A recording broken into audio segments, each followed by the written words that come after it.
Hi, I'm Violet. I never imagined I'd end up living on a farm, but falling in love with James changed everything. 5 years ago, I traded my city apartment for endless acres of corn and the most wonderful in laws anyone could ask for. Tom and Martha welcomed me like their own daughter from day one. "You're a natural, honey," Martha would say, watching me help with the chickens. "Most city folks take months to adjust, but you've got farming in your blood." The farm's been in their family for 3 generations. I love watching Tom work the fields with James, teaching him everything about the land just like his father taught him. Every Sunday, we'd all gather for Martha's famous pot roast dinner. "This farm ain't just about the crops," Tom would always say. "It's about family, about passing down what matters." James's sister Sarah visits often. She's become my closest friend here, always bringing her famous apple pies and latest town gossip. "Girl, you've made this place even livelier," Sarah told me last week. "I've never seen my brother happier. At least that's how things used to be." Lately, James has been different. He's spending more time in his office than the fields, having whispered phone conversations that stop when I enter the room. "Just business calls, honey," he'd say, but something feels off. Yesterday, I was heading to do laundry when I heard James in his office. "Look, we need to speed this up. They're not getting any younger, and I want those papers ready before harvest season." I froze outside the door. "No, they won't suspect anything. They trust me completely. Just get everything prepared. Yeah, I know it's their life's work, but they can't run this place forever." My stomach churned. The person I married, who used to spend hours talking about preserving his family's legacy, was plotting something behind closed doors. "We'll need to be careful about how we present this to them," he continued. "Once everything's signed over, we can handle the rest." I backed away quietly, my hands shaking. The warm family dinners, the shared laughter, the trust. It all felt different now. James was planning something, and whatever it was, I knew it would destroy everything Tom and Martha had built.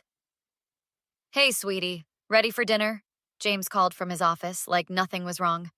"Be right there," I managed to reply, trying to keep my voice steady. Walking to the kitchen, I caught Martha humming while setting the table, Tom washing up after a long day in the fields. They had no idea their own son was plotting against them. But I knew one thing for certain. I wasn't going to let James destroy this family, no matter what it took. The next morning, I couldn't shake what I'd heard. While James was out checking the irrigation system, I slipped into his office. My hands trembled as I opened his laptop. He never changed his password from our anniversary date. There they were, dozens of emails with someone named Michael Henderson, a property lawyer from the city. "Got the draft documents ready for review," one email read. "Once signed, the farm's ownership will transfer completely. Your parents won't have any legal recourse." My phone buzzed. Sarah calling. "Just saw James having lunch with some sleazy-looking guy in a suit at Lou's Diner. Never seen him before." That must be Michael. "Listen, Sarah, I need to tell you something." I heard the screen door slam. "Gotta go," I whispered, quickly closing the laptop. "What are you doing in my office?" James stood in the doorway, his face darkening. "Just looking for the feed store receipt." Martha asked about it. That evening, I hid my phone in James's office, recording app running. Through dinner, everything seemed normal until Tom mentioned expanding the North Field. "Actually, Dad, we need to talk about the farm's future. You and Mom aren't getting younger." "Son, we've got plenty of good years left," Tom chuckled. "That's not what I meant. I've been thinking, maybe it's time you both retired. Let me take over completely." Martha set down her fork. "Take over? But this is our home." "You could move into that nice retirement community in town. I've already looked into it." I watched Tom's face fall. "We're not going anywhere, son. Don't be difficult about this. Things are going to change around here, whether you like it or not." Later that night, I retrieved my phone and listened to the recording. Then I found more documents in James's desk. Forged signatures, backdated papers, even plans to sell off parcels of land. "What the hell do you think you're doing?" James caught me with the papers. "I know everything. The forged documents forcing your parents out. You don't understand business. This farm needs modernizing. They're stuck in the past. This isn't business, it's theft. They built this place from nothing. His face turned cold. Stay out of it, or our marriage is over. I'll make sure you walk away with nothing. Is that a threat? It's a promise. One word to my parents, and I'll tell everyone about your anxiety issues. Who do you think they'll believe? Their son or the unstable city girl? I stood my ground. You really think you can get away with this? Watch me. And if you try to interfere, you have no idea what I'm capable of. Get out of my office, he snarled. And remember, one word and you're done. As I walked away, I touched the phone in my pocket, still recording. James had just given me everything I needed. The morning after James's threat, I met Sarah at Charlie's coffee shop. Far from any familiar faces, I played her the recordings. That snake! I always knew he was ambitious, but this? Our own parents? I need help, Sarah. James has connections in town, and he's threatening to make me look unstable. Let me call Pete from the Farmers Association. If James tries to sell that land, he'll need their approval. An hour later, Pete joined us, his weathered face grim as he listened to the evidence. This affects all of us. If developers get their hands on that land, it'll change the whole valley. Count me in. I gathered my courage and went to see Tom and Martha, bringing copies of everything. Their faces crumbled as they listened to their son's voice plotting against them. We gave him everything, Martha whispered, tears streaming. How could he? I've called someone who can help, Sarah said, just as Detective Karen Phillips walked in. Mrs. Anderson, I'm concerned about these threats your husband made. Has he been violent before? Before I could answer, James burst through the door. What's this? A little family meeting without me, and who are you? Detective Phillips, Mr. Anderson. We're investigating reports of harassment and threats. This is ridiculous. My wife's clearly having another episode. She's been unstable lately, imagining things. Really? Pete stepped forward. That why you've been meeting with developers behind the association's back? James faltered. You're all conspiring against me? My own family? No, son. Tom stood slowly. You did this yourself. I tried to do this nicely. Fine. You want it the hard way? James pulled out his phone. Michael, execute Plan B, now. Suddenly, trucks appeared at the end of the driveway. What's this? Martha asked. Emergency property inspection. These gentlemen will find enough violations to shut down this farm by sundown. Actually, Detective Phillips held up her badge. Those trucks aren't going anywhere. We have evidence of conspiracy to commit fraud. You can't prove anything. The Farmers Association has statements from 3 developers about your backroom deals, Pete added. And I have copies of everything. I stepped forward. Every threat? Every forged document? James lunged toward me, but Sarah blocked his path. Touch her, and I'll forget you're my brother. This is my farm. Mine. You're all just too stupid to see what needs to be done. Mr. Anderson. Detective Phillips moved forward.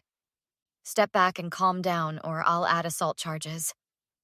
You're finished here, son, Tom said quietly. The farm was never about ownership. It was about family. Something you forgot along the way? James looked around wildly, seeing nothing but firm faces. His plans were crumbling, and he knew it. With a roar of frustration, he grabbed a nearby vase and hurled it against the wall. That's it. Detective Phillips pulled out her handcuffs.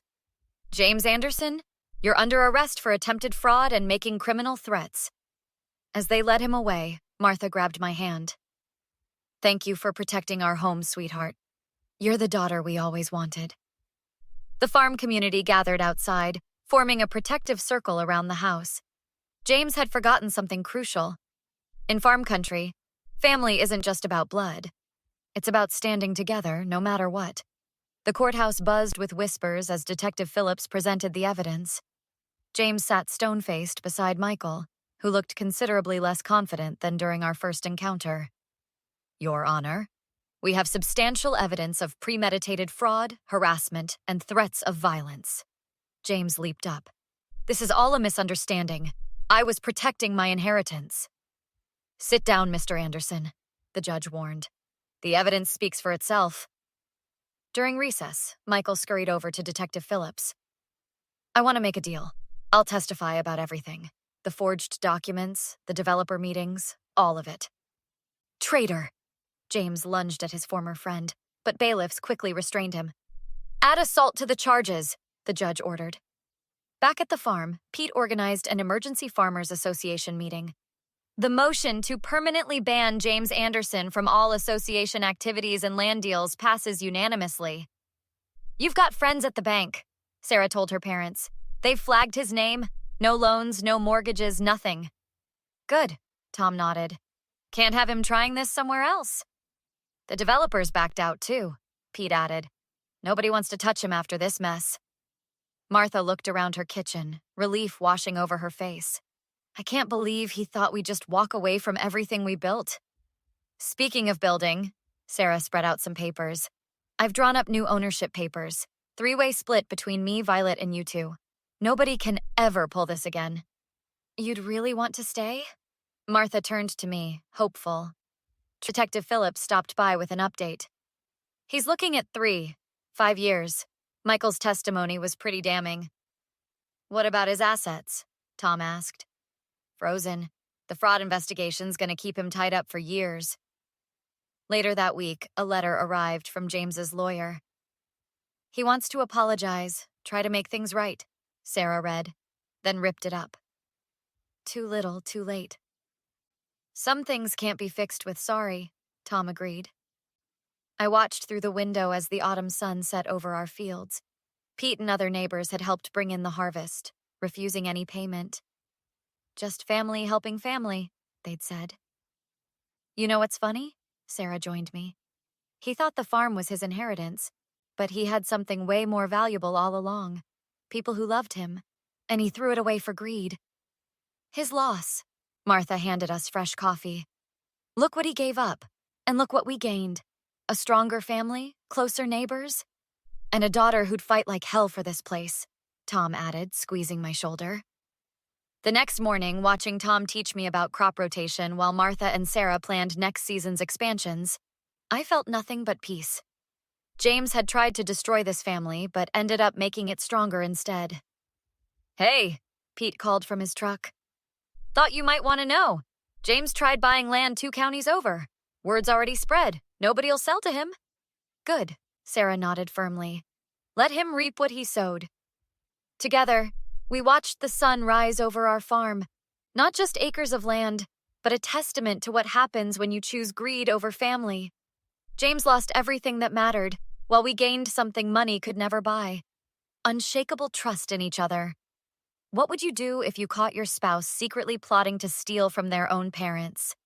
Would you expose them immediately, gather evidence first, or try to reason with them? Share your thoughts in the comments.